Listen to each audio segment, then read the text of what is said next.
Bonsoir, est-ce qu'on m'entend? J'espère que ça marche. C'est bon. Ah, on va y arriver, Seigneur. Euh, Est-ce qu'on m'entend bien? C'est bon. Ouais, du coup, j'avais une super. Merci, Seigneur. Super. En fait, je voulais vous partager une petite pensée. Du coup, je voulais prendre ce qui me travaille vraiment l'esprit en ce moment, c'est vraiment terrible. C'est la pensée d'en haut. La mentalité d'en haut, quoi. Sur ce que le frère prêchait et les sœurs aussi sur la mentalité, la réalité du royaume en fait, où on est assis avec lui, quand Paul dit voilà que nous sommes ressuscités avec lui et que il y a des moments, je crois que c'est tellement tangible en fait. Et du coup j'avais un passage sur lequel je méditais hier et qui vraiment bah, ça ça m'a mis beaucoup de réflexion. Je vais essayer de le noter. C'était Nombre 13 et du coup c'était au chapitre, je crois à partir du chapitre 27. Je vais voir si ça fonctionne comme ça. Ouais. Du coup en fait on connaît tous l'histoire à peu près de ce passage. C'est du coup le Seigneur qui parle à Moïse et qui lui dit d'envoyer voilà des espions pour visiter le pays promis. Et et du coup, il envoie, je crois, 12 espions et on a deux rapports en fait qui reviennent euh, de ce, de cette visite. Et j'aime bien parce que la plupart en fait des personnes avaient émis le rapport que le pays est un bon pays, mais voilà, il y a des géants, euh, il y a les enfants d'Anak, les villes sont fortifiées, elles sont très grandes. Et du coup, et ce qui m'avait frappé, c'est que en fait, au verset 2, le Seigneur il dit envoie des hommes pour explorer le pays de Canaan que je donne aux enfants d'Israël. Ça veut dire qu'il avait dit il avait donné en fait déjà le pays. Il avait juste dit d'aller explorer. Et du coup, j'ai eu cette pensée hier. En fait, il y avait le rapport d'en haut, il y avait la perception d'en haut, et il y avait le rapport terrestre. Et ce qui me choquait, c'est qu'en fait, quand le Seigneur nous donne une promesse, que ce soit pour notre famille, ou que ce soit pour nos proches, ou là où même nous sommes dans notre lieu de travail, ben je me disais, il y a toujours la pensée d'en haut et la pensée d'en bas. Et du coup, j'ai trop marché en me disant, mais Seigneur, comment ça va se faire en fait? En fait, tu nous appelles à de tellement grandes choses, mais autour de moi, c'est l'incrédulité totale. C'est waouh. En fait, tu m'appelles à prendre possession d'un territoire par la foi dans l'esprit. Et du coup, je me disais que le rapport d'en bas, il y aura toujours des personnes qui diront non, mais attends, les membres de ta famille, tu vois comment ils pensent. Tu crois vraiment qu'ils vont venir à Jésus? Tu crois vraiment qu'ils vont avoir cette mentalité renouvelée? Mais t'as vu quand tu vas au travail, oui, t'imposes les mains, tu parles sur la vie des gens, mais rien ne change. En fait, tu vois les géants, quoi. Tu commences à voir les géants. Et du coup, plus je méditais cette parole et je priais en langue et je me disais, mais non, Seigneur, en fait, d'en haut, toi, tu les vois sauvés, Seigneur. Toi, tu les vois sauvés. Toi, tu les vois restaurés. Toi, tu les vois guéris. Toi, Seigneur, t'as dit que le lieu que je vais fouler, c'est ça que tu vas me donner, Seigneur. Et je m'en rends compte terriblement, en fait, cette mentalité d'en haut, c'est, quand tu penses depuis le trône, c'est tellement merveilleux parce que, quand bien même c'est difficile pour certaines personnes, c'est difficile pour moi en ce moment, mais j'ai l'impression, je crois dans mon cœur, je suis tellement fortifié intérieurement. J'avais ce petit témoignage aujourd'hui, j'étais au travail et je souriais en fait bêtement. J'avais une joie que j'arrivais même pas à exprimer. Et mes collègues, ils me disaient, mais pourquoi t'es tout le temps souriant? Qu'est-ce que t'as en fait ils me disaient, mais qu'est-ce que t'as que nous on n'a pas? Et j'étais choqué. J'ai dit, mais Seigneur. Et j'ai dit, ah bah moi si je suis juste simple. Bah, je prêche juste l'évangile, j'annonce Jésus. Je vais au travail, je pose la main sur les casiers de mes collègues, je proclame la vie parce que moi je suis juste vendeur. Hein, je proclame la paix sur eux et les gens viennent me voir et on voit en fait que rien que je me rends compte par ta présence, parce qu'on a reçu l'esprit en fait d'en haut, bah il y a la joie en fait en toi, il y a la paix, il y a toute une réalité en fait d'en haut où les gens autour de toi, rien que par ta présence, ils peuvent être guéris. Et je le vois par l'ombre de Pierre, je le vois par les mouchoirs de Paul. Je vois qu'en fait, et j'en suis convaincu que le Seigneur nous emmène dans une réalité où tout est accompli en fait. Et je crois que c'est là le combat, c'est de prendre position que depuis là-haut, Seigneur, ben c'est accompli. Il y a trop de personnes et c'est pour ça que je fais vraiment attention à mes oreilles, parce qu'il y a trop de personnes qui disent non mais c'est impossible, les forteresses, les raisonnements, mais tu crois que les gens ils vont être renouvelés, tu crois qu'ils vont entendre ce que tu vas dire. Mais j'aime bien parce que Josué il a dit l'Éternel nous a donné le pays, prenons possession du pays. Et j'avais cette pensée qu'en fait les disciples, ben partout où ils sont, que ce soit dans leur famille, que ce soit dans leur maison, que ce soit dans leur travail, ben en fait Dieu en Christ leur a donné possession en fait. Il leur a donné le territoire. C'est à eux dans l'esprit de commencer à croire et de commencer à proclamer en fait sur les gens, sur les gens avec qui tu travailles, sur ta famille, et de croire qu'en fait c'est possible en lui quoi. Et du coup je me répétais cette pensée, je dis Seigneur, je suis fils, nous sommes d'en haut, nous ne sommes pas appelés à penser comme ceux qui pensent d'en bas en fait. Je suis mort, je réalise ma mort en fait à cette réalité d'en bas, et j'embrase les choses d'en haut. Et c'est tellement merveilleux, un cœur en paix. J'ai jamais ressenti ça. Franchement, je suis en train de commencer à marcher dedans, et c'est juste merveilleux, quoi. Un cœur en paix, je peux aborder les gens dans le bus, leur demander s'ils ont des douleurs, poser ma main sur eux, proclamer des paroles sur eux. En fait, vivre une vie de disciple, je me rends compte tellement simple. Et du coup, euh, je déclare voilà que je m'attache à la promesse en fait. Je m'attache à la promesse. Je crois qu'un jour voilà les gens qui seront autour de moi, ils vont toucher cette grâce. Ils vont toucher cette grâce, et il va y avoir ouais des baptêmes, des gens qui vont être renouvelés, des gens qui vont se lever en fait pour Christ. Et le rapport d'en haut, c'est ce qu'il disait, c'est ce qu'il a dit, c'est prenons possession de ce que Dieu nous a donné en Christ, et commençons en fait à proclamer en fait sur nos vies et sur les vies de nos proches. Hier, j'ai commencé hier, hein, j'ai commencé à faire une feuille, et j'ai noté toutes les personnes de mon travail, et j'ai commencé à proclamer la vie sur eux. J'ai commencé à proclamer que les forteresses et les systèmes de pensée voilà qui viennent contre ce que j'annonce, ben ils soient renversés, parce que tous les ennemis sont sous les pieds de Christ, et moi je suis ressuscité avec Christ. Donc en fait c'est terrible hein, ce que je vais dire, mais je suis maître du diable en Christ. C'est un délire cette pensée. Que les autorités sont soumises à Christ, mais moi ma vie elle est cachée en Christ. Ça veut dire que il y a rien dans cette mentalité qui peut me faire obstacle. Et exactement, c'est vraiment ça.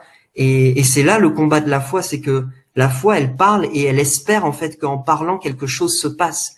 Donc je crois que quand j'ai parlé sur la vie de mes proches, que quand j'ai parlé sur la vie de mes frères et sœurs, quand j'ai parlé sur la vie de mes collaborateurs, ben je crois en fait, et j'en suis tellement convaincu que quelque chose se passe dans l'esprit. Et oui, Seigneur, j'ai cette pensée qui me monte, et j'aimerais vraiment partager avec vous ce psaume, parce que hier je l'ai découvert, je le connaissais même pas. C'est le psaume,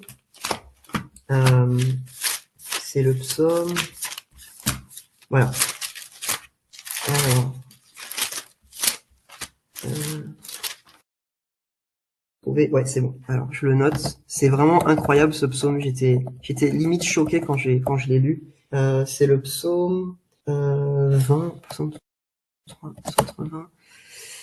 Bénissez l'Éternel, vous ses anges, qui êtes puissants en force et qui exécutez ses ordres en obéissant à la voix de sa parole. En fait, c'est par la parole.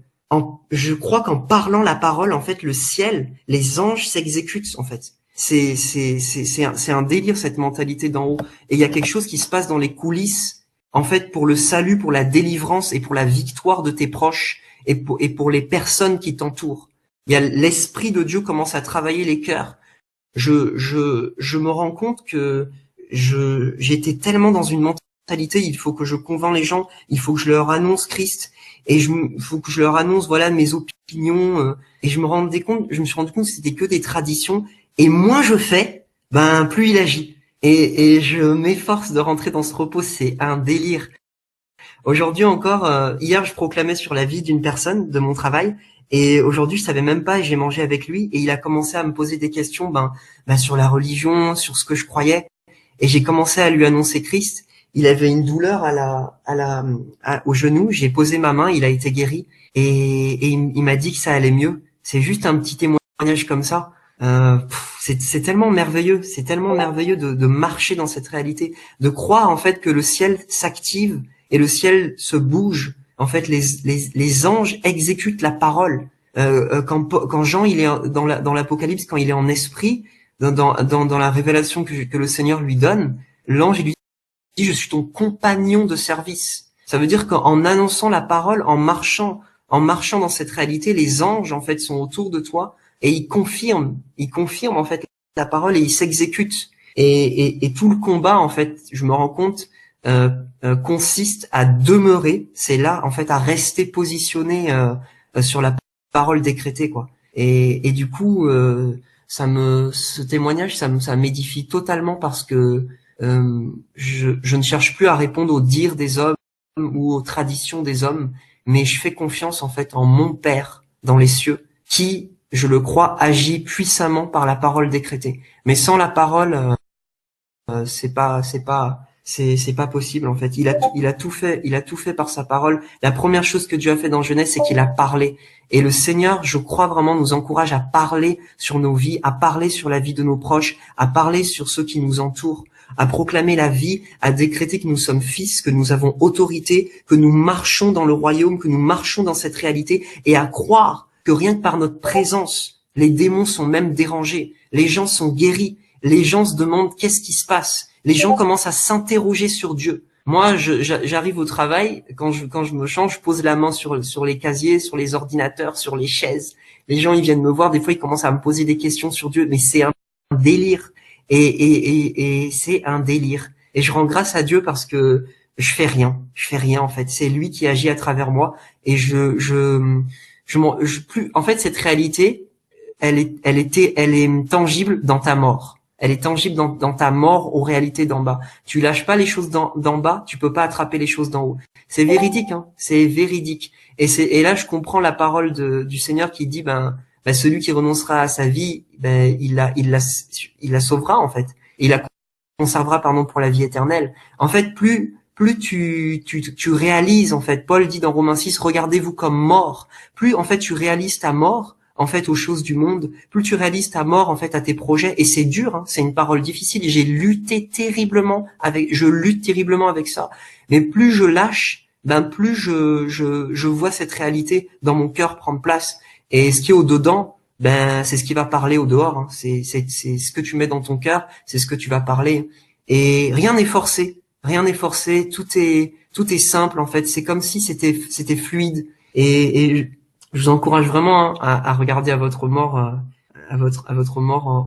en Christ et de voir sa vie, en fait, sa vie. C'est pour ça que Paul disait la mort agit en moi et la vie agit en vous. C'est terrible. C'est juste une petite vie de disciple, voilà, simple, pas compliqué. C'était ce petit témoignage que je voulais vraiment partager avec vous. C'est que ta réalité en fait intérieure, elle affecte tout. Elle affecte en fait tout autour de toi. Ta réalité intérieure, elle va affecter. En fait, elle devient ta réalité extérieure. Ce que tu mets en toi, ce que tu médites de la parole, le témoignage de Christ en toi, c'est ce qui va se passer extérieurement. Aujourd'hui, demain, après-demain, c'est ce qui va se passer en fait. Ce dont quoi tu te nourris, c'est ce dont tu vas parler. Et en fait, ce qui est à l'intérieur de toi, de ton être intérieur, de ton cœur, c'est ce qui va se manifester. C'est terrible. C'est terriblement vrai. Et j'encourage vraiment, en fait, les gens à cultiver, et c'était ma prière tout à l'heure, Seigneur, je prie que mon cœur s'ouvre sur cette réalité, je prie que tu illumines les yeux de mon cœur à cette réalité, que je réalise ma mort et ma vie en toi, et je proclame ça sur toutes les vies ici au nom de Jésus-Christ, et qu'on puisse s'attacher totalement aux choses d'en haut, et je crois profondément que qu'il y a une dimension dans laquelle le Seigneur veut nous faire rentrer, une dimension d'autorité, hein, une dimension d'autorité, et je dis bien dans l'esprit, pas dans la chair. Une dimension, parce que Paul dit, si nous marchons selon la chair, nous ne combattons pas selon la chair, nous combattons dans l'esprit, en fait. Nous combattons dans l'esprit. Nous venons proclamer et nous venons renverser les systèmes de pensée. C'est le mot que j'ai reçu, les systèmes de pensée qui s'opposent à Christ. Nous venons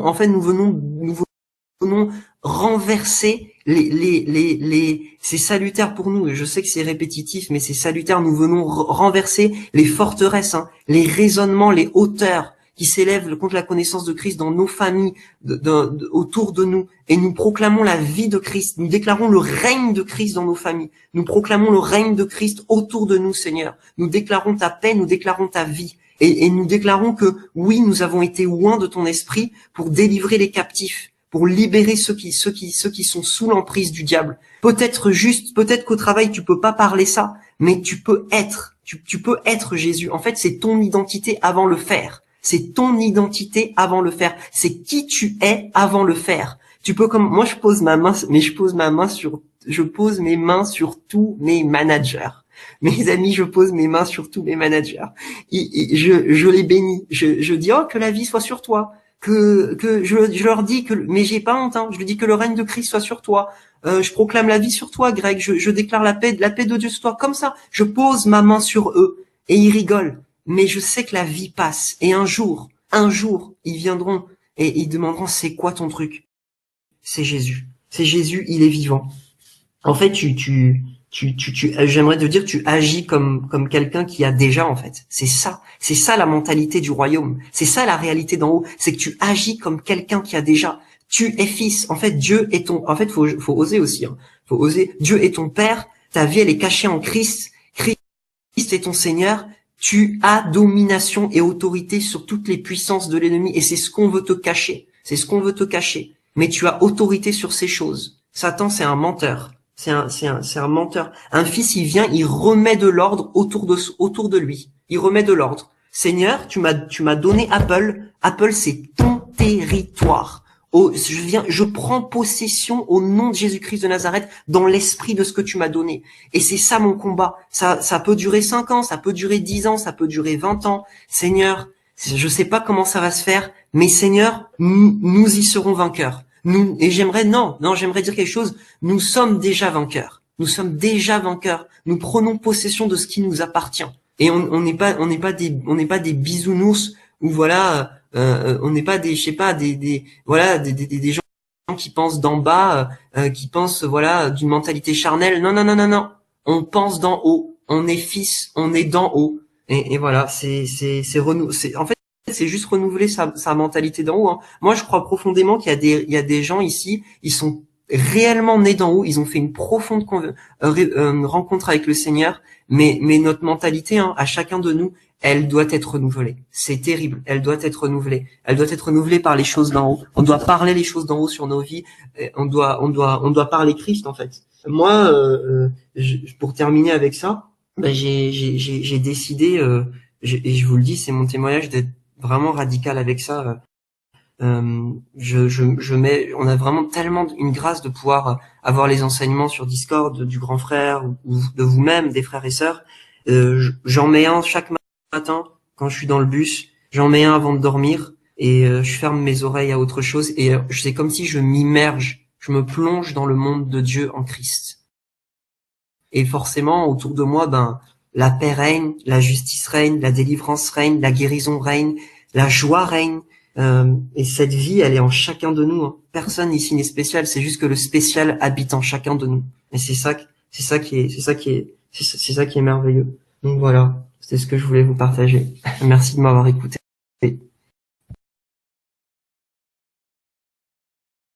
Allô, allô?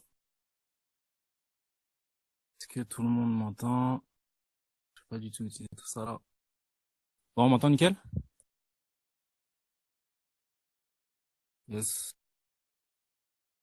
Ok. Ouais, je voulais, bon, déjà, salutations à tout le monde, hein. Bon, c'est pas Jamie, c'est Gilbert.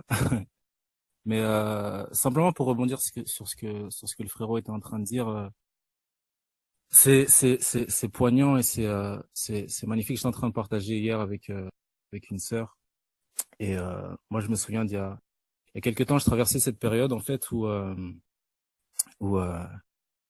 j'avais du mal à comprendre l'union que j'avais avec le Seigneur. C'est-à-dire que il m'avait indiqué une chose. En fait, j'étais dans des tourments. Je traversais. C'était une période très très très difficile et il m'a fait réaliser une chose. Il m'a dit que tant que tu n'as pas conscience en fait de notre union, tu vivras toujours inconsciemment, indépendamment de ma volonté. Et il m'avait amené dans l'Exode en fait et il m'expliquait que il y avait les Israélites qui étaient sous la captivité égyptienne et Moïse s'est présenté en fait devant le peuple israélite avec le message de Dieu qui disait je suis celui qui suis. Et quand le Seigneur m'a ramené à la racine de je suis celui qui suis, on parlait du verbe être. Et dans son origine, le verbe être parle du fait de l'existence. C'est-à-dire que quand Dieu s'est présenté à Israël qui était sous la captivité égyptienne, Dieu expliquait en fait que le seul moyen pour vous de sortir de cette captivité-là, c'est d'avoir conscience que Dieu est l'existence et l'existence seule. C'est comme si je disais par exemple, Fred est gentil. Ça veut dire que l'existence de Fred est caractérisée, définie par sa gentillesse. Si je dis Gilbert est méchant, ça veut dire que l'existence de Gilbert est caractérisée par sa méchanceté. Maintenant, le Seigneur est venu se présenter à ces captifs-là comme étant l'existence et l'existence seule. Ça veut dire qu'en dehors de lui, absolument personne ne pouvait exister. Et quand j'ai compris cette chose-là, j'ai réalisé en fait que quand Christ, à partir de la croix, quand il s'est présenté en fait comme étant celui à travers lequel nous pouvions exister et vivre seulement, alors tout ce qui était en dehors était comme mort. Et j'avais compris en fait que même le stylo que j'avais dans la main, même la personne avec laquelle je pouvais échanger, même la PlayStation qui est dans mon salon avec FIFA, avec toutes ces choses-là pouvaient me donner l'impression, je dis bien impression, que j'existais à travers elle. Et le Seigneur est venu se présenter en fait comme étant la seule chose à travers laquelle je pouvais exister. En fait, quand j'avais compris ces choses-là, ça m'avait ouvert les yeux sur ces choses. Et je voyais en fait, il me disait ceci, il me disait que c'était tout à l'heure en fait, c'était hier. J'étais en train de partager avec des frérots et il me disait, tu sais, tu peux très vite avec promptitude tomber dans le fait de vouloir acquérir le maximum de connaissances ou empiler les versets ou voilà, maîtriser les versets, toutes ces choses-là. Il me disait, Gilbert, en ouvrant la parole, il me dit, si tu ne réalises pas en fait que chacune des paroles qui sont écrites ici sont comme un soutien de vie sur lesquels tu te reposes, alors tu aborderas toujours les Écritures de manière mauvaise. Et en fait, c'est-à-dire que ma vie dépend de chacune des paroles que je suis en train de lire. Si je ne lis pas, si ma parole n'est pas ouverte, parce que c'est la seule relation physique et tangible que j'ai avec le Seigneur. Si ce n'est pas ouvert, alors je ne comprendrai pas à quel point je dépends de ces choses-là, je dépends de ces paroles, la vie qui est derrière ces choses-là, je dépends de ces choses-là. Et en fait, plus le temps passe, et c'est pour ça que je rejoins Elie dans le sens où moi j'ai été responsable chez Adidas football pendant 2 ans. Et quand je suis arrivé chez Adidas, naturellement, je suis arrivé là-bas, tout nouveau. Les gens étaient super gentils, mais j'avais toujours conscience en fait que, enfin c'est à ce moment-là que le Seigneur m'a montré qu'est-ce que c'était que le QG du Saint-Esprit, comment le Seigneur pouvait comme s'asseoir, avoir une assise et une emprise en fait sur le terrain dans lequel en fait tu exerces ou dans lequel où tu es. Et de fil en aiguille comme ça, en m'adressant à certaines personnes, il y avait un responsable qui s'appelle Aurélie à l'époque. Elle me disait ceci. Je parlais à gauche à droite avec mes collègues et toutes ces choses-là. Ma collègue Aurélie avait compris que voilà, peut-être particulier à ses yeux ou autre par rapport à ce qui sortait de ma bouche. Elle est venue une fois, elle m'a dit oui, écoute, j'ai une otite, nanana, etc. J'étais en train de ranger le rayon. Elle me dit j'ai une otite. J'ai demandé ses mains. Si je lui ai demandé est-ce que tu me permets en fait de juste prendre ta main. Elle a été guérie instantanément de l'otite. En étant guéri instantanément de l'otite, c'était comme pour moi une porte ouverte en fait sur le magasin. Ça veut dire que c'est comme si on m'avait laissé faire ce que je pouvais. C'était terrain libre. Et en fait, à partir du moment où elle a été guérie, c'est comme si elle m'avait laissé. Ça veut dire qu'à chaque fois qu'il y avait un client, à chaque fois qu'il y avait un collègue en fait, qui avait besoin d'une prière ou qui avait besoin de quoi que ce soit, la responsable me laissait faire ce que je voulais. c'était acquis. Et plus le temps passait, c'est-à-dire qu'il y avait des clients, je me souviens justement d'une dame qui était venue, elle était venue avec son, donc c'est des petits témoignages en fait, édifiants, mais c'est juste pour montrer en fait comment le Seigneur est là où on est, à partir du moment où on a conscience qu'il est là où on est. Et donc un enfant qui est venu avec sa maman. Et il avait une béquille. Donc il était venu, moi j'étais en train de ranger les maillots, j'étais en train de plier les maillots et toutes ces choses. Et donc il arrive vers moi, je me permets, je lui dis écoutez maman, est-ce que vous me permettez de justement prendre la main de votre fils? Il dit oui avec grand plaisir. Je prends la main de cette personne. La personne est guérie instantanément. Elle est guérie instantanément. Elle repart avec le petit repart avec la béquille sur l'épaule du magasin devant tout le monde. Et ce qui est fou, c'est que mes collègues étaient en train de témoigner de toutes ces choses-là en fait pendant que c'était en train d'arriver. Et entre-temps, en fait, la maman vient me voir. La maman vient me voir et elle me dit oui, écoute, mon fils, moi je savais absolument pas, je connaissais pas son identité, je ne savais absolument pas qui elle était. Elle me dit oui, mon fils, écoute, là, je crois que tu as un don, je crois que tu as un don particulier. Voilà, en tout cas, garde ce don-là. Je lui dis à maman. Et je ne savais pas que c'était une femme de pasteur en fait, et que son fils a été guéri dans le magasin comme ça.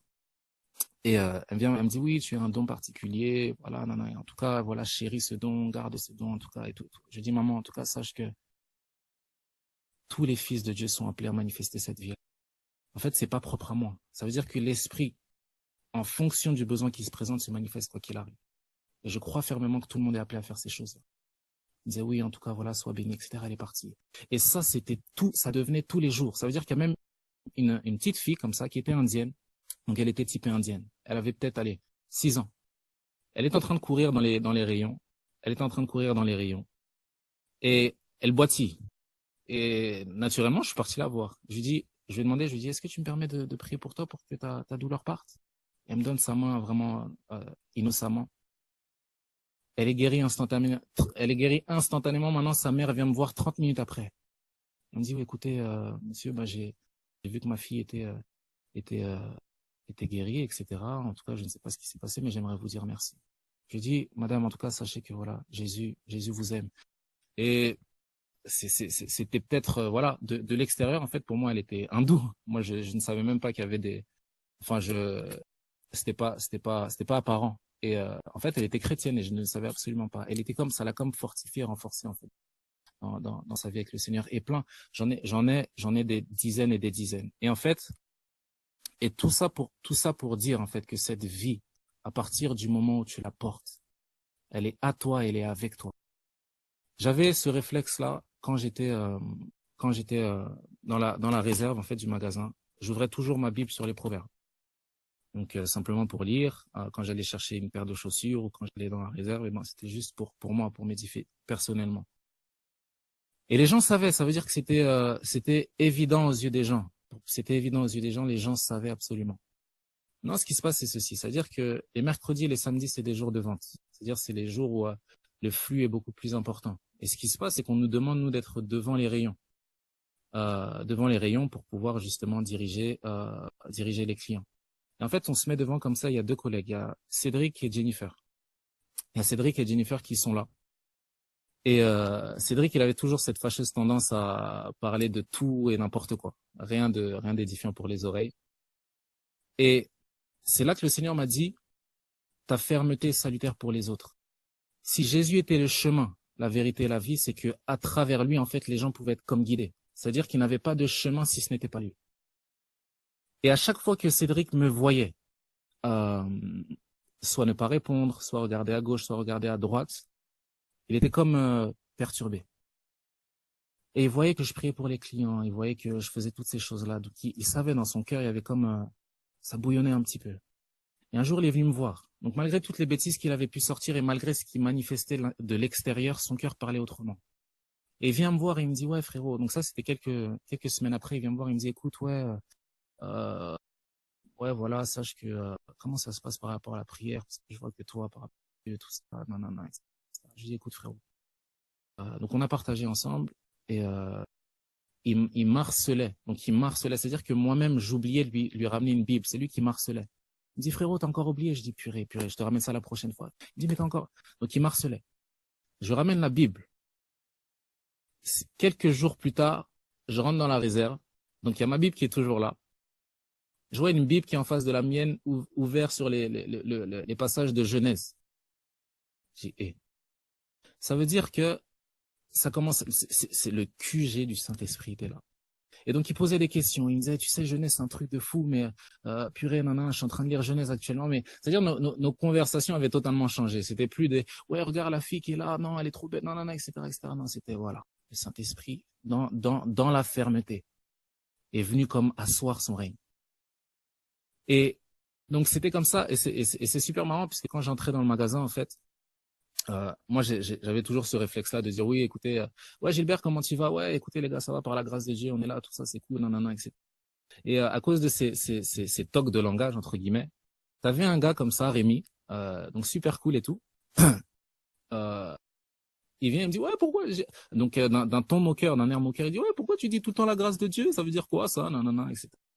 J'ai dit, écoute, Rémi, on en parle, bah, si tu veux, on en parle après, y a pas de problème. Parce que là, le magasin était bondé et tout. Maintenant, le type vient me voir, moi, je finissais ce jour-là à 19h, il finissait à 17h30. Il vient de 17h30, il vient de 17h30 jusqu'à 18h30, il est en train d'écouter l'évangile. Et du Rémi moqueur le matin, c'était Rémi à l'écoute. Donc il était en train d'écouter l'évangile et son cœur qui était comme attiré en fait, euh, ne cessait d'être demandeur, demandeur, demandeur. Il a dit ok, j'ai compris, je vois où tu vas en venir. Maintenant, une semaine après, le Rémi vient me voir, il me dit ouais Gilbert, faut absolument que je te parle. Il me ramène comme ça dans la réserve, secrètement. Il me dit ouais Gilbert et tout, j'ai compris que tu étais guérisseur, tout ça. J'ai compris que tu étais guérisseur, tout ça. Voilà, j'ai ma mère qui a un risque de cécité. En fait, c'est une tumeur entre les yeux. Elle a un risque de cécité. Est-ce qu'il y a moyen que toi et tes frères, vous puissiez prier pour elle? Non, non. J'ai dit, Rémi, avec grand honneur. Je lui dis, est-ce qu'il n'y a pas moyen qu'on puisse se déplacer justement pour aller la voir? Il m'a dit, non, non, faites-le là où vous êtes. Maintenant, il me dit, attends, attends, j'ai encore une chose. Donc, il sortait avec une fille du textile qui s'appelle Christelle, dans le rayon textile. Il me dit, ouais, écoute, Christelle, elle a la phobie de vomir. Moi, je connaissais pas la phobie de vomir. Je savais pas que tu pouvais avoir peur de vomir. Et voilà, au niveau social et tout, ça fait 10 ans qu'elle sort plus, elle fait plus rien et tout juste à cause de cette crainte-là. Et je lui dis, écoute, amène-moi à elle. Et c'est comme si tout s'agençait en fait autour de cette vie. Tout s'agençait autour de cette vie. C'est comme Matthieu 1, Matthieu 2, on parle du fait que à partir du moment où la vie de Jésus est arrivée sur la terre, Jérusalem et Hérode tremblaient. Comme si tout ce qui était spirituel était en train de s'agencer autour de cette vie-là. Et c'est ce qui se passait dans le magasin.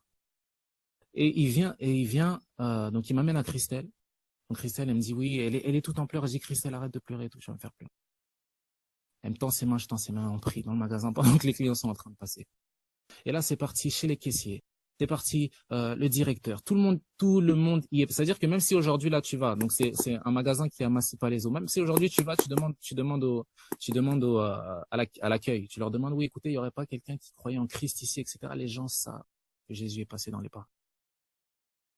Et en fait, quand je suis parti du magasin, donc quand je suis parti du magasin, donc il y avait toutes ces conversions, des gens qui venaient demander des Bibles. Il y a un gars qui s'appelle Martin qui devait être transféré à un magasin à Lille et en fait qui expliquait que voilà, ouais, écoute Gilbert,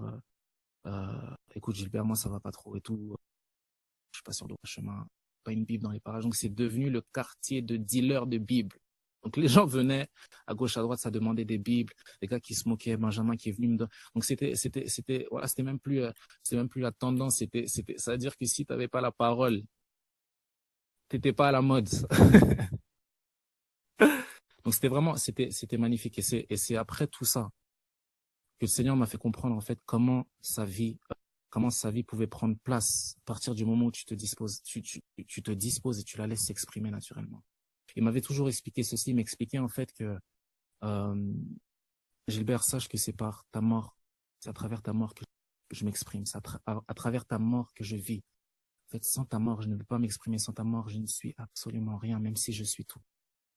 Et en fait, il m'expliquait, je me souviens, j'avais plein de questionnements naturellement comme un fils qui grandit et m'expliquait en fait que le Saint-Esprit nous avait été envoyé comme un. Il m'avait expliqué deux choses. Donc ça c'était, moi, je parlais de ça avec une sœur hier Et il y a cette, il y a cette, il y avait cette fâcheuse, il y a cette tendance, il y a cette manie en fait à croire en fait que euh, les ténèbres, ça, même si c'est confessé de la bouche autrement ou contrairement, à croire en fait que les ténèbres sont plus grands alors que c'est super faux. Curry Blake, on lui a posé ces deux questions. On lui a dit, oui, euh, le plus grand démon, le plus grand démon ou la plus grande domination, la plus grande principauté, la personne voulait se renseigner. Curry Blake, il dit Saint-Esprit. Ça veut dire que à ses yeux, la seule chose qui dominait, la seule chose qui avait, donc la seule autorité, c'est-à-dire il dit ceci, il dit qu'à partir du moment où je rentre dans une pièce, la plus grande autorité spirituelle est dans les parages. Donc une fois que tu regardes ces choses à travers cette perspective-là, tu sais que c'est lui qui domine. C'est-à-dire que tu peux plus rentrer en mode, j'ai touché un homosexuel, il peut être, etc. Je suis porteur de la plus grande autorité spirituelle qui existe sur cette terre. Et je parlais, et il y a une autre, bon, je parlais à cette sœur qui me disait ceci, qui me disait, euh, ouais, mais tu sais, ouais, je comprends bien. Dans Colossiens, on parle du fait que voilà, donc dans Colossiens 1, on parle du fait que voilà, nous étions dans les ténèbres et nous avons été transportés dans le royaume. C'est-à-dire qu'à partir du moment où tu as été transporté, c'est un fait. On dit bon, on peut prendre les Écritures rapidement. C'est Colossiens 1. J'aime Colossiens. Attendez. Donc c'est Colossiens à partir du verset donc 1, 21.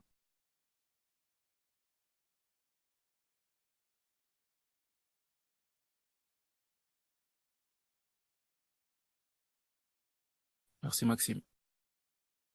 Donc, Colossiens 1, 21 nous dit ceci, « Et vous qui étiez autrefois étrangers et ennemis de Dieu par vos pensées et par vos œuvres mauvaises, il vous a maintenant réconciliés par la mort de son Fils dans son corps de chair pour vous faire paraître devant lui saint, sans défaut, sans reproche. » Et j'ai pris ce passage à la sœur. Elle me dit, oui, tu sais, etc., etc. Et en fait, le Seigneur m'expliquait ceci. Il me dit, si on était autrefois étrangers à sa vie, on était étrangers à sa vie premièrement par nos pensées et naturellement par nos œuvres. Ça veut dire que la première chose que le Seigneur fait à cause de notre communion avec lui, la première chose qu'il fait, c'est de réconcilier nos pensées avec lui pour que découlent des œuvres qui sont dignes de sa vie. C'est-à-dire que c'est le premier travail que le Seigneur fait avec nous. On dit ceci, on dit, le Saint-Esprit nous a été donné justement pour nous amener dans toute la vérité. Et j'aime que Ribley qui disait ceci. Il expliquait en fait que c'est pas l'apologie de Curry Blake, hein, c'est simplement c'est des phrases qui étaient très édifiantes. Et il dit ceci, en fait, il expliquait comment, à l'époque, en fait, que ce soit au Moyen-Âge, vous savez, les Louis XIV et Louis XVI, vous avez plein, en fait, de rois qui étaient héritiers, en fait, d'un royaume très tôt. Et à ces rois-là, on conférait, en fait, des éducateurs royaux. On leur conférait des éducateurs royaux, en fait, qui allaient comme inculquer les valeurs du royaume jusqu'à ce qu'ils atteignent la maturité et qu'ils puissent comme euh, euh, régner en fait pleinement avec avec les choses qui leur ont été données. Il m'explique que le Saint-Esprit joue exactement le même rôle. C'est-à-dire que s'il est avec nous, quand Jésus est parti, il a dit qu'il nous donnerait justement ce consolateur qui nous amènerait, qui résiderait avec nous éternellement et qui nous amènerait dans toute la vérité. Et il joue exactement le même rôle. C'est-à-dire que nous sommes des rois à cause du roi, qui vivons dans une réalité céleste, à qui on a donné à qui on a donné justement un éducateur royal qui nous amène à comprendre les voies du royaume jusqu'à ce que nous puissions régner pleinement, intérieurement puis extérieurement. Quand j'ai compris ça, en fait, je voyais. Et je me disais, ok, d'accord, Seigneur, c'est intéressant et tout. Et il m'a dit, c'est pour ça que c'est pour ça qu'on parle du renouvellement de l'intelligence comme étant justement le premier travail du Saint-Esprit dans nos cœurs. Réconcilier ses pensées avec les nôtres. Pas parce que Dieu et nous sommes lointains, non. Au contraire, justement parce que nous sommes unis pour que nous puissions marcher sur la même fréquence.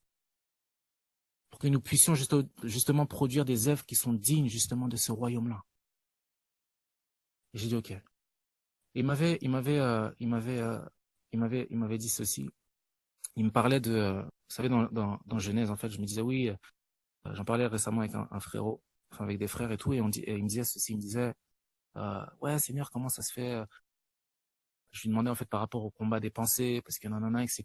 Tu sais, il y en a qui tombent dans la psychologie, t'en as qui tombent dans l'autoconviction, t'en as qui tombent dans la cure d'âme, t'en as qui tombent dans toutes ces choses-là, etc. Il me dit, tu sais, dans Romains, on parle du fait que euh, regardez-vous comme étant mort à l'égard du péché. Il dit, n'obéissez même plus à ses convoitises. Ne l'écoutez même plus lorsqu'il parle. J'ai dit, ok. Et il me dit, un roi ne parle pas avec des paysans. C'est-à-dire que c'est même plus du style, euh, cette pensée me traverse, donc non, non, etc., etc. C'est non. Si, quelle que soit en fait la pensée, si elle n'est pas du royaume, je ne m'adresse même pas à cette parole-là, puisqu'un roi ne parle pas de la sorte. Un roi, merci Elie, un roi ne parle pas avec des paysans. On est de deux royaumes, on est sur deux plans et deux royaumes totalement différents. Pourquoi est-ce que je vais perdre mon temps non, non, non, je pense pas comme, non, je pense comme un fils de Dieu. Un fils de Dieu pense comme ça, c'est ce qu'on disait justement pour revenir aux éducateurs royaux. Quand les petits étaient en train de grandir, si le petit, par exemple, si le petit, il disait, par exemple, je sais pas moi, ouais, je vais tout exploser. Je vais tout exploser, non, non, non, etc., etc. L'éducateur royal, avec un esprit de conseil, allait lui dire, non, voilà comment un roi se comporte dans ce genre de situation. Dans ce genre de situation.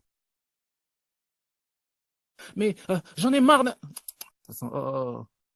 Voilà comment un roi se comporte. Dans ce genre de situation. Ah ok, d'accord. Jusqu'à ce que Christ soit pleinement formé à travers mes membres. Ok, ok. Et c'est exactement ce qui se passe avec le... Quelle que soit la pensée qui truc, quelle que soit oppression, non, non, non, etc., etc. Un roi pense comme ça, ne pense pas comme ça. Non. C'est-à-dire qu'il y a plus ce rapport d'égalité entre moi et le péché, entre moi et les ténèbres. Je ne regarde pas les ténèbres en face comme si c'était un adversaire égal à moi. Il est sous mes pieds. C'est pour ça que Élie, je te rejoins quand ça inspire la noblesse. C'est pour ça qu'Élie, je te rejoins quand tu disais que nous sommes maîtres de Satan. Ça veut dire que tu n'as pas ce rapport avec Satan de arrête, arrête, non, non, non, etc. Et genre comme si vous étiez en face, absolument pas. Non. On est dans un royaume qui est au-dessus. C'est-à-dire que ce soit dans le renouvellement des pensées, que ce soit dans ma relation avec les Écritures, je ne fais pas les choses par crainte. Je ne lis pas la parole juste parce que oh, c'est chaud autour de moi, il faut absolument que je dise non, non, non, etc., etc. Je lis pour réaliser à quel point je domine. C'est différent. Je lis pour réaliser à quel point je suis assis dans les lieux célestes. C'est différent.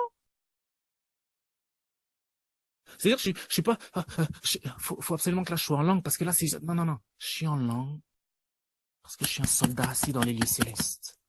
Et je viens asseoir l'autorité qui réside en moi. C'est différent. C'est-à-dire qu'il n'y a plus il y a plus un rapport d'égalité entre les circonstances naturelles, entre moi et les ténèbres, et le royaume des cieux, absolument pas. On peut prendre justement Colossiens 3 rapidement. Colossiens 3 au premier verset.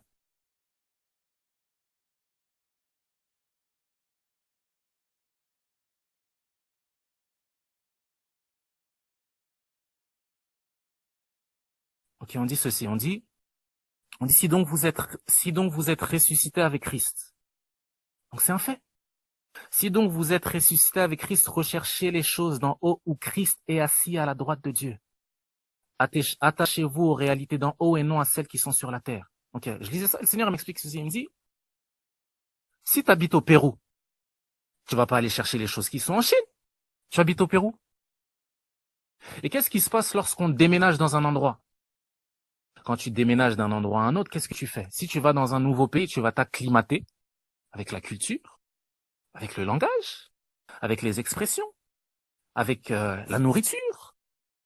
Mais c'est exactement ce qui se passe avec nous dans le royaume. C'est-à-dire que j'ouvre les yeux sur une réalité dans laquelle j'habite aujourd'hui. Et ce que le Saint-Esprit m'amène à faire, c'est quoi? C'est m'acclimate au langage, parler en langue, parler comme un fils de Dieu qui domine sur les choses qui m'entourent, etc., etc. Il me dit que je suis assis dans les lieux célestes. Ok, d'accord. Donc, ok, c'est pour ça que, c'est-à-dire que quand je dis, Paul prenait se faisait un malin plaisir justement à rappeler à l'église de Corinthe, à l'église regardez. Parce que ce que tu regardes, c'est ce qui consume ton intérieur. Si je sais que je suis assis dans les lieux célestes en Christ, alors je vais passer mon temps à comprendre où j'habite. Je vais passer mon temps à comprendre que je suis environné d'anges qui sont au service de ceux qui ont hérité le salut. Je vais comprendre, ok, d'accord, ok. Et plus je comprends, plus je réalise. Moi, par exemple, je prends toujours cet exemple-là. J'habite aujourd'hui dans une ville qui s'appelle Thiers. Avant, j'ai grandi, la majeure partie de ma vie, j'ai grandi dans une ville qui s'appelait Houille. Pas de mauvaises blagues, s'il vous plaît. Et dans cette ville qui s'appelait Houille, ben moi j'avais des habitudes particulières, c'est-à-dire que moi j'adorais les millefeuilles, j'allais dans une boulangerie à Casino. Euh, voilà, je traînais, j'ai grandi dans un quartier, donc on traînait sur une passerelle. J'avais des amis avec lesquels, voilà, qui m'étaient familiers, avec lesquels je traînais tout le temps. J'avais mes habitudes. Maintenant, je suis parti à Thiers. Maintenant, ce qui se passe, par nostalgie, et c'est ce qui est magnifique, c'est ce qu'on explique aussi dans Hébreu. Par nostalgie, ce que je faisais, c'est que j'étais prêt à prendre le train juste pour venir traîner avec mes amis. Juste pour aller chercher le millefeuille là que j'adorais tant. Jusqu'à ce que j'apprenne à m'acclimater à l'endroit où j'habitais. Et en fait, je réalise qu'il y a des meilleurs millefeuilles. Je réalise qu'il y a des meilleurs amis. Je réalise que j'habite dans une réalité qui est nouvelle. Et bizarrement, ma nostalgie commençait à s'estomper. Et j'avais de moins en moins envie d'aller là-bas. Puisque je réalisais en fait que je n'habitais plus à Houille, j'habitais à Thiers. Et en fait, j'étais en train d'apprendre ce que c'était d'habiter à Thiers. Jusqu'à ce que je réalise en fait que je suis là-bas. Mais avec les lieux célestes, c'est exactement la même chose. C'est-à-dire que si on nous demande de nous attacher à la réalité céleste, c'est pas parce que c'est un endroit, en fait, on doit attraper les lieux célestes. Non, absolument pas. C'est parce qu'on y est. Donc tu peux pas t'attacher aux réalités de la terre, parce que tu y es plus. Est-ce que vous voyez ce que je suis en train de dire? Et c'est ce qu'il est en train de m'expliquer. Et donc, naturellement, quand on lit la suite, on dit ceci. On dit, quand Christ, notre vie, apparaîtra, alors vous apparaîtrez aussi avec lui dans la gloire. Et il dit ceci, il dit, faites donc mourir, faites. Donc c'est un acte qui est personnel. C'est un acte que j'entreprends moi-même. Faites donc mourir en vous ce qui est terrestre. Et c'est là que je comprenais ce que la sœur était en train de dire, en fait, quand elle disait, oui, mais on est pécheurs. Mais c'est pas parce que tu fais que tu es. Sinon, ça remettrait en cause la grâce. Puisque la grâce, c'est le fait que c'est une nature, c'est une réalité qui nous a été donnée, pas parce qu'on le méritait. Si on dit que le juste est tombé Dieu le relèvera, sa justice n'a pas été jaugée par rapport au fait qu'il tombe ou qu'il ne tombe pas, puisqu'il a été appelé juste même quand il était tombé. On voit bien que c'est une réalité, c'est un monde, c'est une chose qui nous a été donnée en dehors de notre propre fait. Mais maintenant, on te dit que t'habitais à Thiers, tu n'es plus à Houille. Donc, fais mourir tout ce qui était de Houille en toi, puisque tu n'es plus là-bas. Donc là, tout ce qui est millefeuille, c'est-à-dire que ça veut pas dire que tu es un habitant de Houille. Mais on te dit non. Tout ce qui est millefeuille, tout ce qui est truc, etc., laisse ça. Ça, c'est plus ta vie. Revêt justement le manteau de celui qui habite à Thiers. Celui qui habite dans les lieux célestes. Ok, d'accord. Et ça prend du sens. Et c'est là qu'on comprend que nous peut prendre Éphésiens rapidement si c'est possible, Éphésiens 4.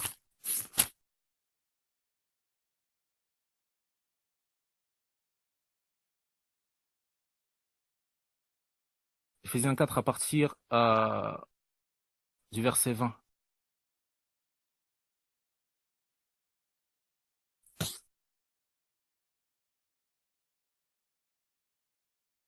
Merci Maxime.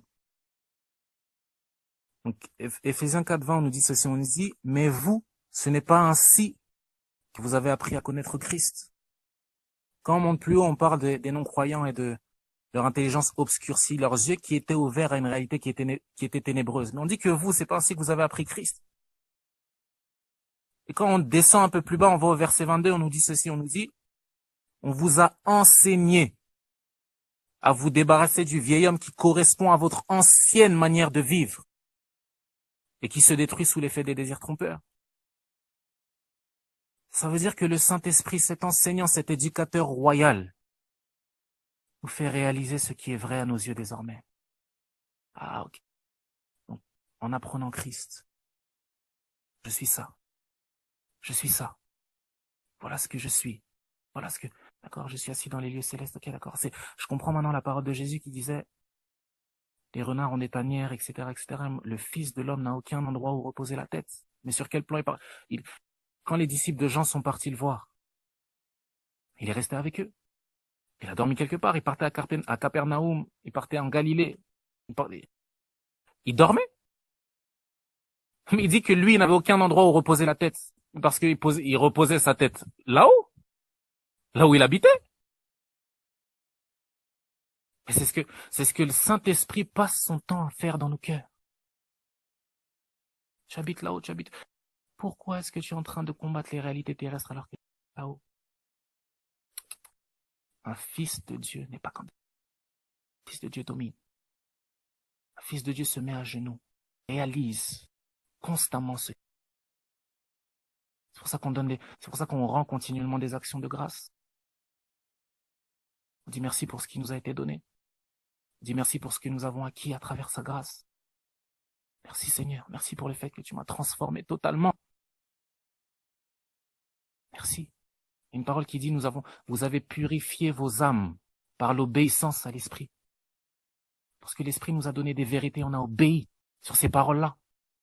En Luc 6, 46, on nous parle du fait que insensé est celui qui m'écoute, mais qui ne met pas en pratique, qui ne se repose pas sur mes paroles. Aux yeux de Dieu, ça veut dire qu'il est insensé. C'est comme quelqu'un il marche dans le vide. Donc, devant les hommes, tu marches sur le bitume, tu marches sur la terre, si tu veux, et toutes ces choses-là. Mais aux yeux de Dieu, c'est comme quelqu'un comme un fou qui marche dans le vide. Et qu'il n'en soit pas ainsi. Je commande et je proclame que dans chacun des cœurs, des personnes qui écoutent, cette vérité soit ancrée. Que chaque parole soit votre repos. Que vous puissiez réaliser, qu'on puisse réaliser chacun d'entre nous à quel point ça veut dire que ça veut dire que donc j'ouvre pas les Écritures juste pour faut absolument que là j'ai la dernière révélation. Non, j'ai entendu le frère là, donc là non, c'est pas non, faut que moi aussi je connaisse. Non, ça veut dire que ma vie dépend de chacune. Ça veut dire que je vais vite fait, excusez-moi, je vais vite fait dans un roi. Je crois que c'était un roi 9, si je me trompe pas. Attendez.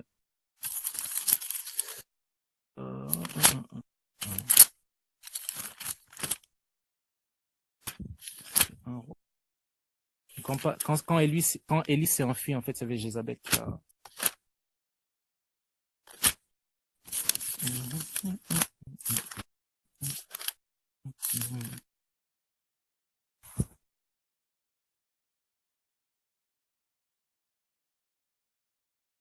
Un roi 19. Ouais, un roi 19, pardon.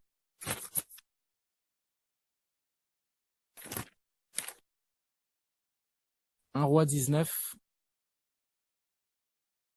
à partir du verset 6.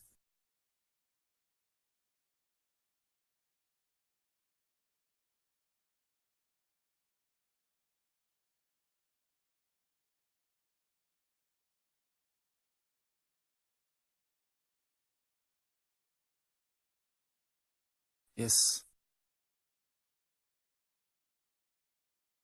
Ok, ça, est-ce que tout le monde m'entend clairement? Est-ce que je veux être sûr que tout le monde me comprend, tout le monde m'entend? Ok, super, parfait, nickel. Ok, ok. On dit ceci, on dit, Élie regarda, et il vit à son chevet un gâteau cuit sur des pierres chauffées ainsi qu'une cruche d'eau. Il mangea et but, puis se recoucha. L'ange de l'Éternel vint une deuxième fois, le toucha et dit, lève-toi et mange, car le chemin est trop long pour toi. Ça veut dire que quand tu réalises à quel point on dit que l'homme se rassasie du produit de ses lèvres, celui qui dit de bonnes paroles fait du bien à son âme.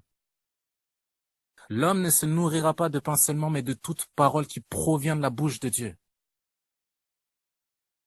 Et quand tu réalises que si la destination c'est Christ, la stature parfaite c'est Christ, et si des inspirations te disent, mange, mange, parce que tu es dans un cheminement, réveille-toi. Il y croyait que c'était assez. On lui dit, non, non, non, mange, mange, mange, le chemin est long. Tu vas pas tenir avec la nourriture que tu as dans le ventre.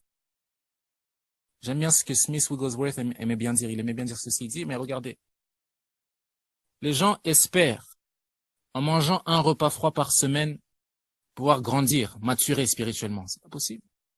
Alors que le naturel nous prouve qu'il faut à peu près 2 à 3 repas, 4 repas par jour pour tenir la route.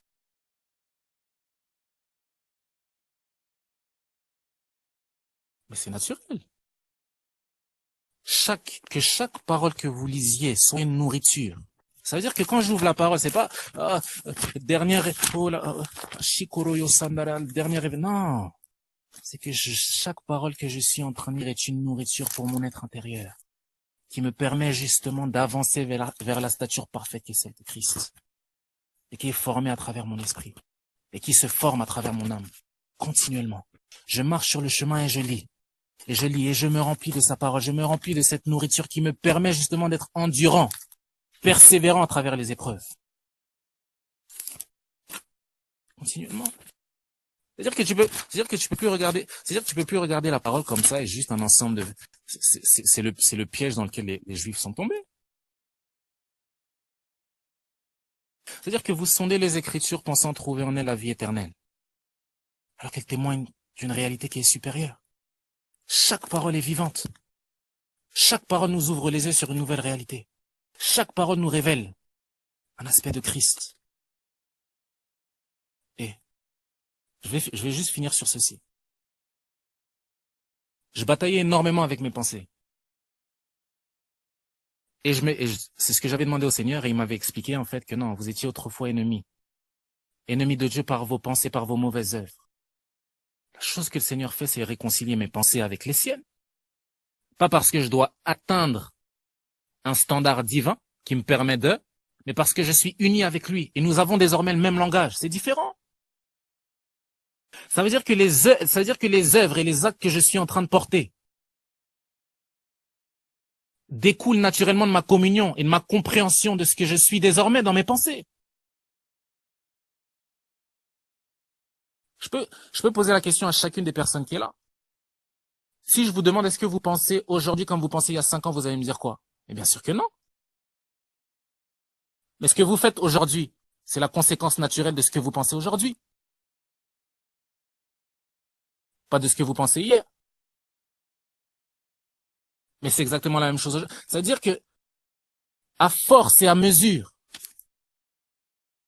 que ma conscience s'élève sur le fait que moi et Christ nous sommes unis, ce que Dieu a uni, personne ne peut le séparer, ce que Dieu a joint.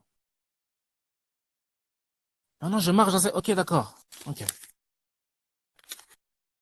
Je vais prendre juste 2 passages rapidement.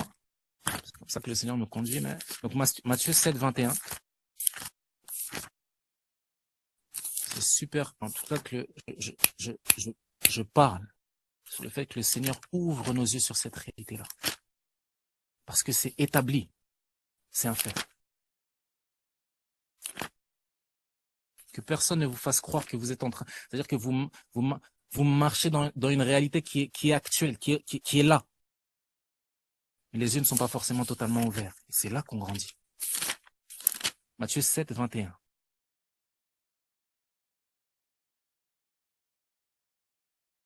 Ok, merci Max. On dit ceci, on dit, ceux qui me disent Seigneur, Seigneur. C'est-à-dire que c'est exactement ce dans quoi les Juifs étaient tombés, les pharisiens étaient tombés dans ça. C'est-à-dire que vous m'honorez des lèvres, mais votre cœur est loin de moi. Vous m'honorez des lèvres, c'est-à-dire que c'est-à-dire l'extérieur, là. Oui, vous paraissez. Mais au niveau du cœur, c'est différent. Il dit, ceux qui me disent Seigneur, Seigneur n'entreront pas pas tous dans le royaume des cieux. C'est-à-dire qu'il y en a qui disent Seigneur, Seigneur, qui dans leur cœur sont en communion avec justement ces paroles-là. Et il y en a qui disent Seigneur, c'est qui honorent des lèvres, mais leur cœur est loin. Ça veut dire que c'est pas forcément ce que tu confesses de la bouche, c'est d'abord ce qui est dans ton cœur qui fait que tu confesses. C'est de l'abondance du cœur que la bouche part. C'est-à-dire que ça commence là, au niveau du cœur, au niveau des pensées.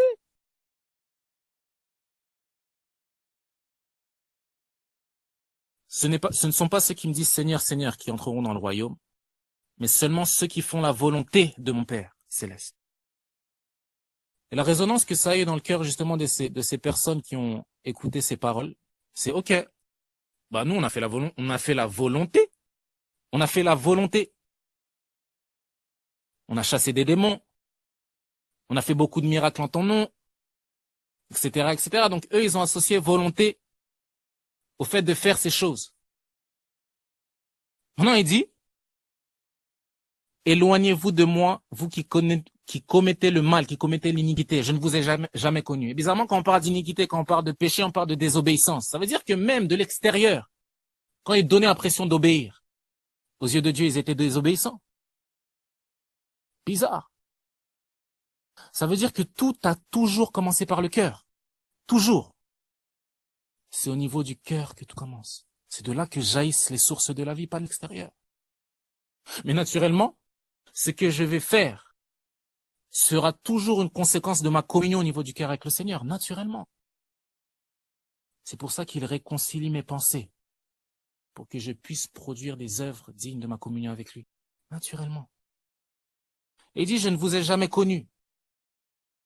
Comme Marie n'avait jamais connu d'homme, comme Ève avait connu Adam, pour avoir Abel, Caïn, etc.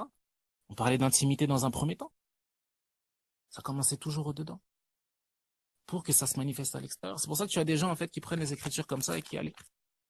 Tu lis, et voilà, ok, j'ai fait. Mais bizarrement, quand Jésus s'est retrouvé devant le lépreux, Jésus n'a pas vu le lépreux, il s'est dit, oh, un malade de plus. Allez, un malade de plus, je vais le guérir, etc. Et voilà, pas ça. Non, on dit qu'il eut compassion. Ça commençait par le cœur. Toujours. Et il a fait. Parce qu'au niveau de son cœur, il était passionné par la personne qui était devant lui. Pas parce que c'était le dernier des évangélistes ou je ne sais quoi, je ne sais quoi. C'est pas ce à quoi nous sommes appelés dans un premier temps. La volonté de Dieu, c'est que nous soyons en communion avec lui dans nos cœurs. Pas parce que nous sommes éloignés, mais parce que nous sommes unis avec sa réalité. C'est différent. Et j'ai dit, ok. Donc ce que tu cherches, en fait, c'est qu'au niveau de mon cœur, je sois ok. Et après, il m'a amené dans Genèse. Genèse 3, sur du verset 1.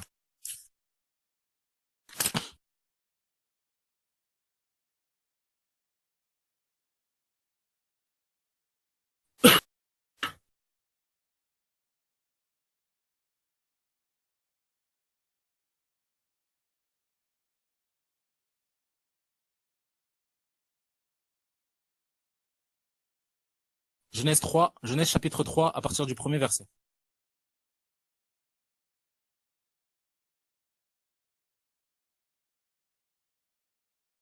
Yes. On dit ceci.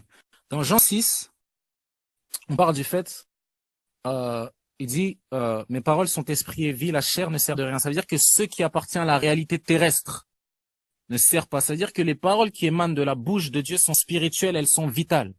Ce qui est spirituel n'est pas tangible parce qu'il est dense, c'est ce qui est matériel. Ce qui est spirituel n'est tangible qu'à celui qui est spirituel. Et c'est ce qui donne la vie. C'est-à-dire que chacune des paroles qui émanent de la bouche de Dieu, c'est vital. C'est pour ça qu'on se repose dessus. Et c'est spirituel. C'est intangible par ce qui est matériel, naturellement. Maintenant, Dieu donne une parole à Adam, Et il dit, écoute, vous avez le droit de manger de tous les arbres qui sont là, mais celui qui est au milieu, l'arbre de la connaissance du bien et du mal, n'y touchez pas, sinon vous allez mourir de mort. Vous allez mourir. Ok. Donc, c'est-à-dire que quand Dieu a dit ça, c'était spirituel et c'était vital. C'est-à-dire qu'en dehors de ces paroles-là, Dieu qui représente l'existence en personne, en dehors de ces paroles-là, il n'y avait que la mort et la chair, que la mort et le terrestre. Ok. Quand on va dans le chapitre 3, au verset 1, on dit ceci, on dit, le serpent était l'animal le plus rusé, d'autres nous parlent du fait qu'il était l'animal le plus nu du jardin. Ça veut dire qu'au niveau des yeux, au niveau du regard, il ressemblait à Adam et Ève. On dit qu'il était le plus rusé, le plus nu de tous les animaux sauvages que l'Éternel Dieu avait fait. Il dit à la femme ceci, Dieu a-t-il vraiment dit? Donc il remet en question une chose qui est certaine. Dieu a-t-il réellement dit? Vous ne mangerez aucun des fruits des arbres du jardin. La femme, elle rétorque avec assurance, c'est tout ce qu'on veut. Nous mangeons du fruit des arbres du jardin. Cependant, en ce qui concerne le fruit de l'arbre qui est au milieu du jardin, Dieu a dit, vous n'en mangerez pas et vous n'y toucherez pas, sinon vous mourrez. Ok. C'est-à-dire que Ève rétorque avec assurance. Elle est sûre d'elle. Elle ne sait pas qu'elle est déjà tombée dans le piège du serpent. Elle est tombée dans le piège du serpent déjà à travers le fait que le serpent pose une question qui est ouverte. Parce qu'il ne sait pas l'arabe qu'elle n'avait pas le droit de manger. Mais elle rétorque avec assurance, elle répond avec assurance et elle dit, écoute, on a droit de manger de tout, mais sauf celui-là. Ok, merci. Maintenant, il dit, ok, Dieu dit, vous n'en mangerez pas et vous n'y toucherez pas, sinon vous allez mourir.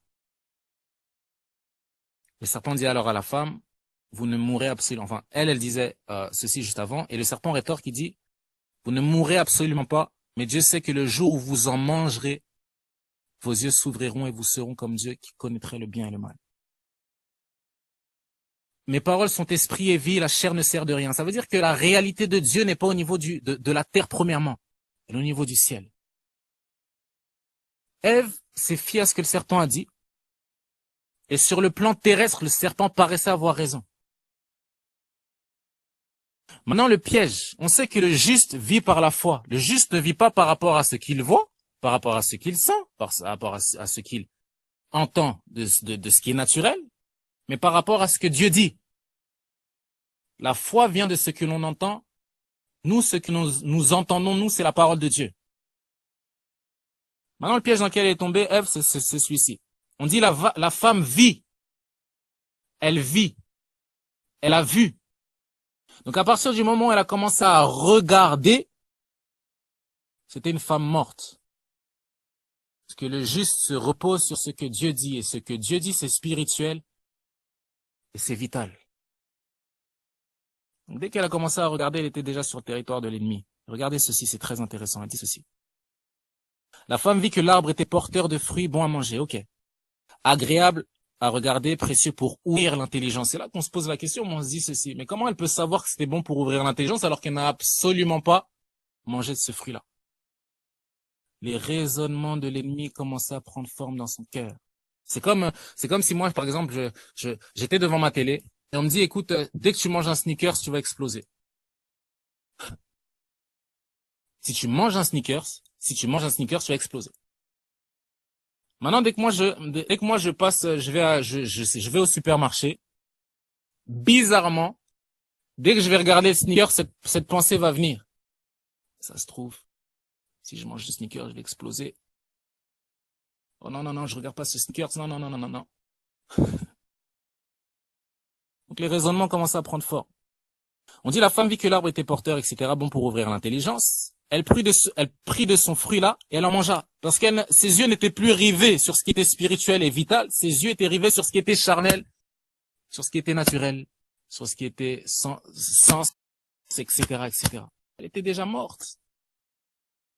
Et comme elle était morte, la seule réalité, la seule vérité qui commençait à paraître tangible à ses yeux, c'était celle de la vue. On dit que le juste ne vit pas par la vue, mais il vit par la foi. C'est pour ça que on parle souvent des pilotes d'avions de chasse. Les pilotes d'avions de chasse n'ont qu'un cadran.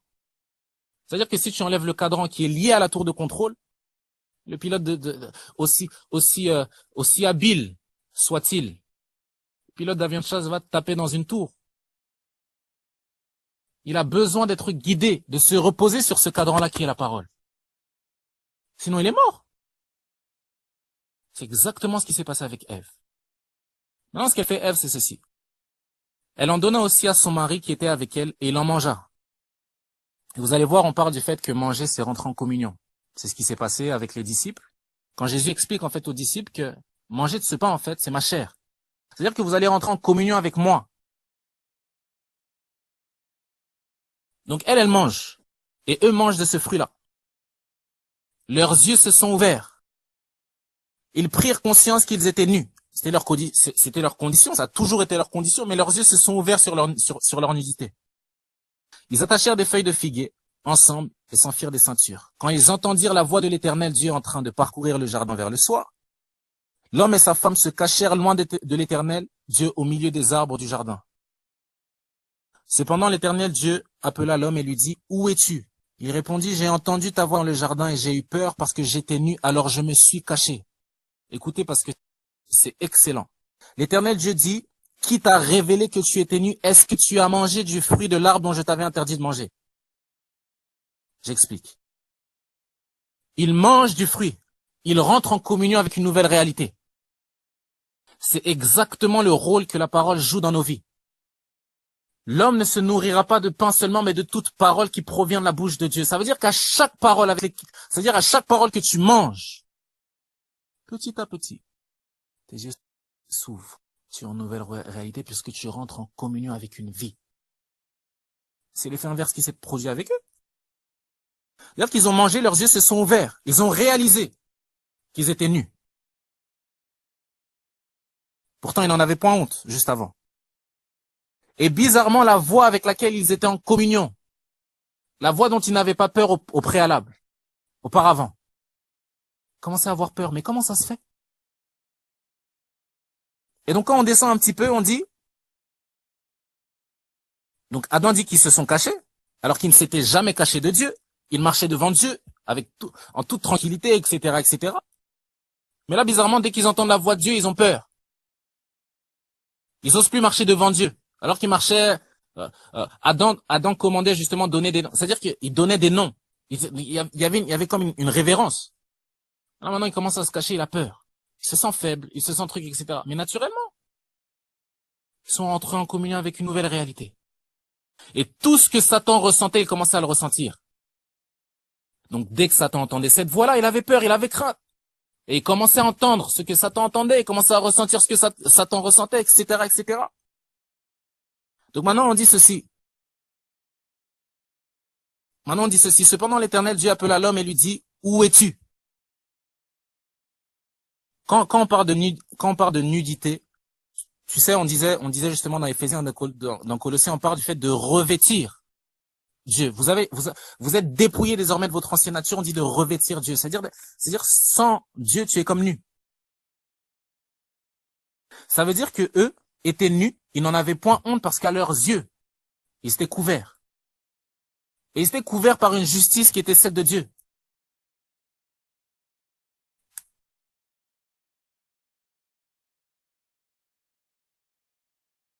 C'est comme, bon non, je vais pas aller là parce que ça va prendre trop de temps, mais dans Jean 9:39, on parle du fait que Jésus est venu pour un jugement.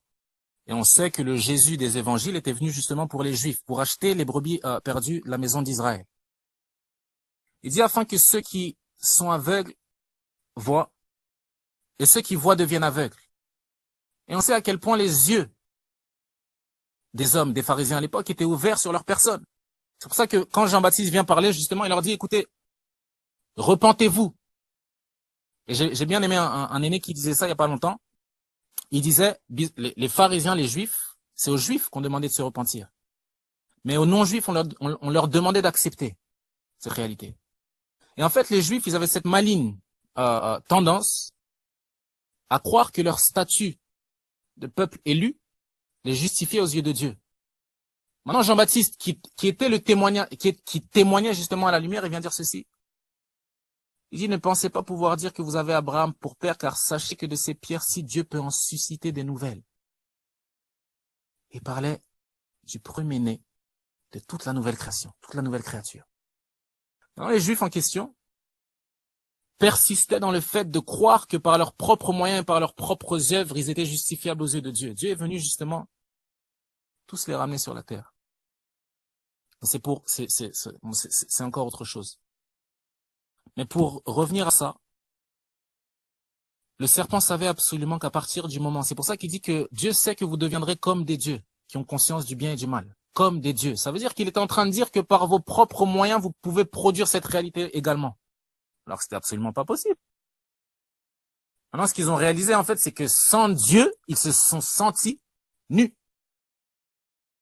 Sans justice. Maintenant, Dieu vient les voir dans le jardin. Il dit ceci, il dit, où es-tu? Il répondit, j'ai entendu ta voix dans le jardin et j'ai eu peur parce que j'étais nu. Pourtant, il était toujours nu et il s'est caché. L'Éternel Dieu dit, qui t'a révélé que tu étais nu? Qui t'a ouvert les yeux sur ta nudité? Écoutez bien. Il dit, est-ce que tu as mangé du fruit de l'arbre? Ça veut dire que le réflexe que Dieu avait dans son être, c'est que si tu vois une nouvelle chose, c'est que tu as mangé quelque chose. Mais on comprend bien pourquoi le Seigneur veut absolument qu'on se repose sur ses paroles et qu'on les mange continuellement. Pour que nos yeux ne cessent constamment d'être ouverts sur sa réalité à lui. Et non autre chose. Mais maintenant, si je viens dire à quelqu'un, tu es pécheur. Non, t'as fait ça, tu fais ça, tu es pécheur. Mais comment veux-tu qu'il ait les yeux ouverts sur autre chose que la réalité des ténèbres? Et comment veux-tu maintenant qu'il ait l'impression de dominer sur une réalité, en fait, sur laquelle il n'a pas les yeux ouverts? C'est pas possible. Donc, ce qu'il va manger continuellement, c'est, je suis pécheur, de toute façon, j'y arriverai pas. C'est comme un enfant. Quand tu es un enfant, toi, tu es un adulte. Tu as plus de recul, plus de sagesse, tu connais mieux la vie que lui. Donc, quand l'enfant commence à faire des bêtises, si tu lui dis, tu es un enfant, tu es un bon à rien. Tu es un bon à rien, tu es un bon à rien, tu es un bon à rien. Mais comment est-ce que l'enfant, s'il n'a pas la vision de ce que c'est que de grandir, mais il n'avancera jamais. C'est pour ça qu'en tant que parent responsable, qu'est-ce que tu fais? Tu vas lui expliquer que regarde, c'est pas comme ça. Voilà. En fait, tu lui donnes la vision de ce qu'il sera plus tard. Ça, c'est comme, en fait, tu lui permets d'avancer dans une direction. La grâce que Dieu nous a faite, c'est que, d'une, nous a renouvelés. Il nous a montré que Christ, le premier-né d'entre les morts, était notre grand frère et que c'est la stature parfaite vers laquelle nous marchons aujourd'hui. Mais par la grâce de Dieu, maintenant, on sait vers où on tend. À chaque pas. Sinon, c'est pas possible. Donc Dieu, quand il a entendu, il voyait que Adam et Ève commençaient à bégayer dans leur langage, dans leur sensibilité, ce qu'ils entendaient, ce qu'ils voyaient, la crainte en fait qui émanait de leur bouche. Il a réalisé en fait qu'ils avaient mangé, qu'ils étaient rentrés en communion avec. C'est pour ça que la désobéissance dans un premier temps, c'est pas juste le fait d'avoir j'ai fait du mal donc je suis loin d'eux. Non, absolument pas. C'est que mon cœur est celui de Dieu. On commence à s'éloigner à partir du moment où Adam et Ève sont entrés en communion avec autre chose.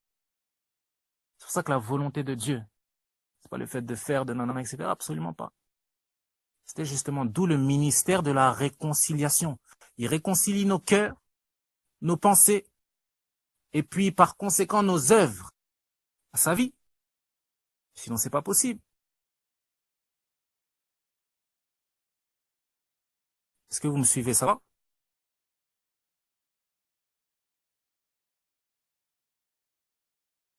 Ok, gloire à Dieu. C'est pour ça qu'on voit, je vais terminer sur ceci, mais c'est pour ça qu'on voit en fait dans la parabole du semeur dans Matthieu 13, je crois au verset 8, si je ne me trompe pas, ou par là. On dit ceci, il y a les 4 terrains. Le premier terrain, c'est celui qui a entendu. Tous ont entendu. Tous. Il n'y en a pas un qui avait les yeux, qui avait les yeux bouchés, qui avait les oreilles bouchées, tous ont entendu la parole. Chaque semence représentait une parole qui avait été donnée. Maintenant, on dit que le premier, il n'a pas compris. Donc Satan est venu lui voler. Mais comment il est pas venu en mode oups, allez, je viens et je pars. Non.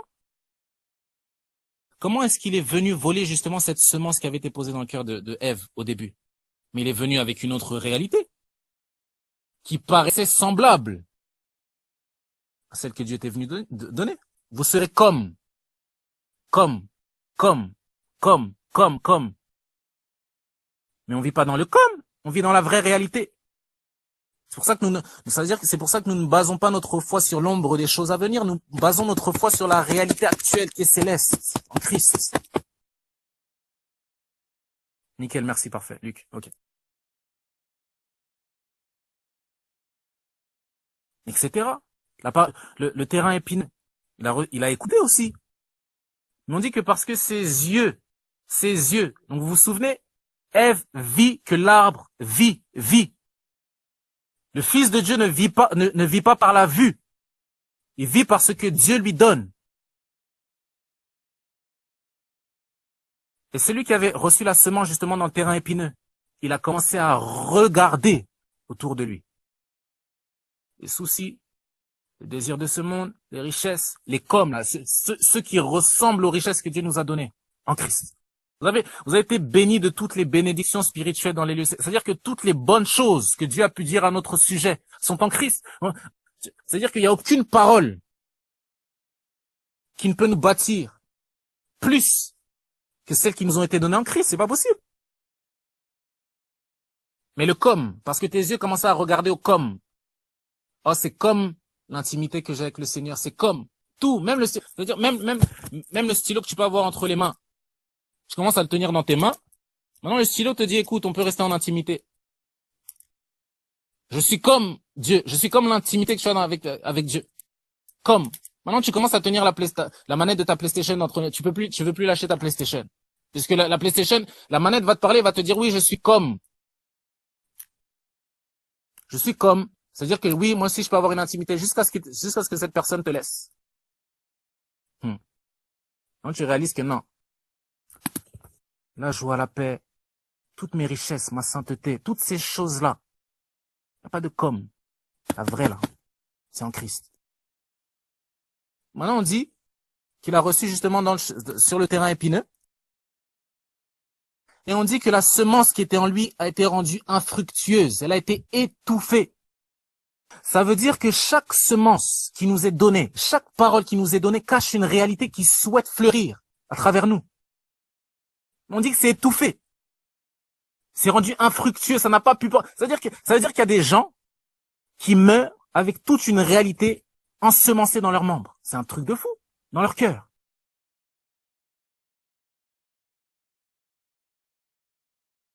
Celui qui était sur le terrain épineux, qu'est-ce qui s'est passé?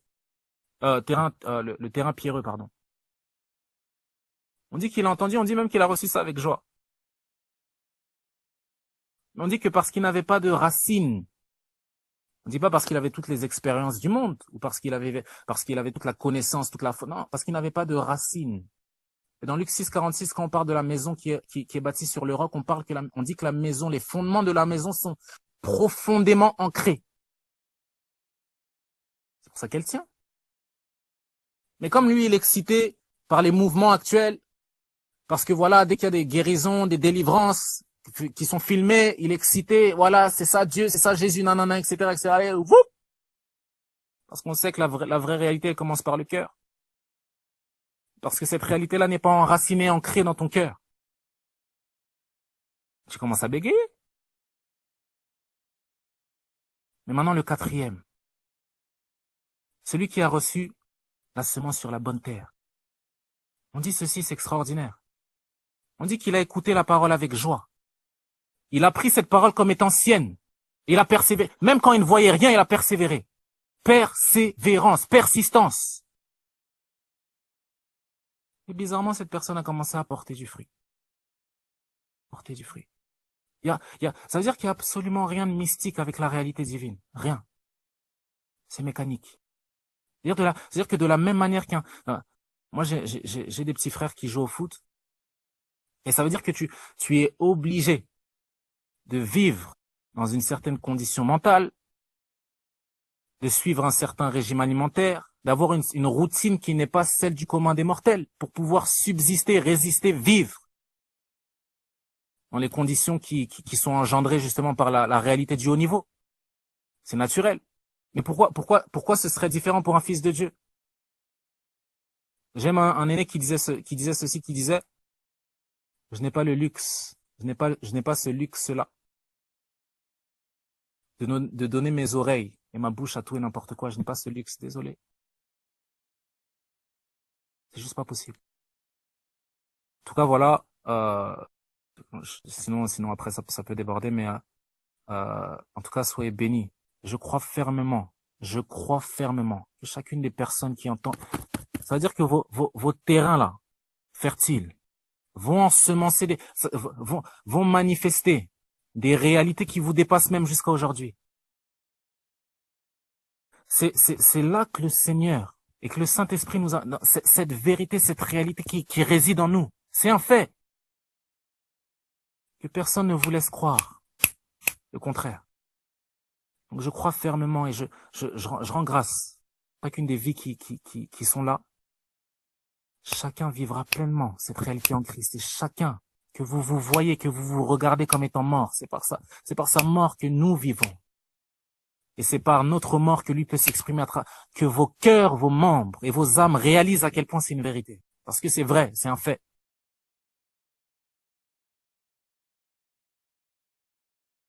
En tout cas, soyez bénis, soyez encouragés, soyez fortifiés. N'oubliez jamais qu'il y a des soldats qui sont là, gauche, à droite, etc., etc. Vous n'êtes pas seuls. Cette réalité, on la partage tous. Et on vit là-haut. Soyez bénis en tout cas. Ciao.